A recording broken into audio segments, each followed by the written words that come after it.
Ajde!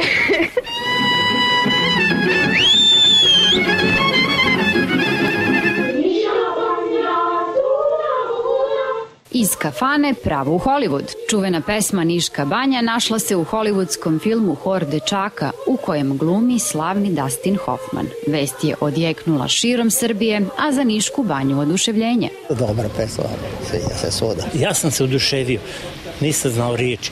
Znam Nišku banju, ne znam šta pevaju, ali me ta muzička podloga vukla. Pesmu koja postoji od kad je Nišlije obradio je za američko područje kompozitor Nick Page, pa je nekim čudom pesma dospela i u film. Ponosni smo što je taj ritam 2-2-2-3 nekako šarmirao tog Page-a. Čini mi se da imam podatak da je negde pre 10-15 godina Niška banja bila proglašena za najizvođeniju kompoziciju u Americi.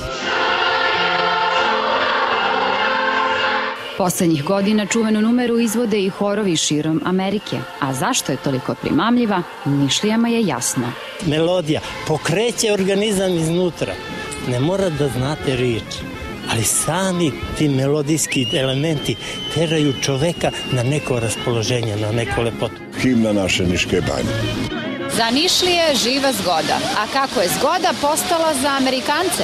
Jedino ako su dolazili ovde pa su oduševljeni ovom prirodom, ovom banjom. Ta pesma figurira u svim odmaralištima, letovalištima, a oni gostuju, dolaze u tim odmaralištima, naročito na moru. Mislim da je zbog zdravlja, zbog nešto, malo je vesela. Nama deluje lako, ali Američini se imaju muke da prelome jezik. Srpski jezik spada u najteže jezike za pevanje i to je njima bilo izazovno, a uz to ide i ritam i kad oni kažu Niška banja, mislim baš zvuči onako šarmantno.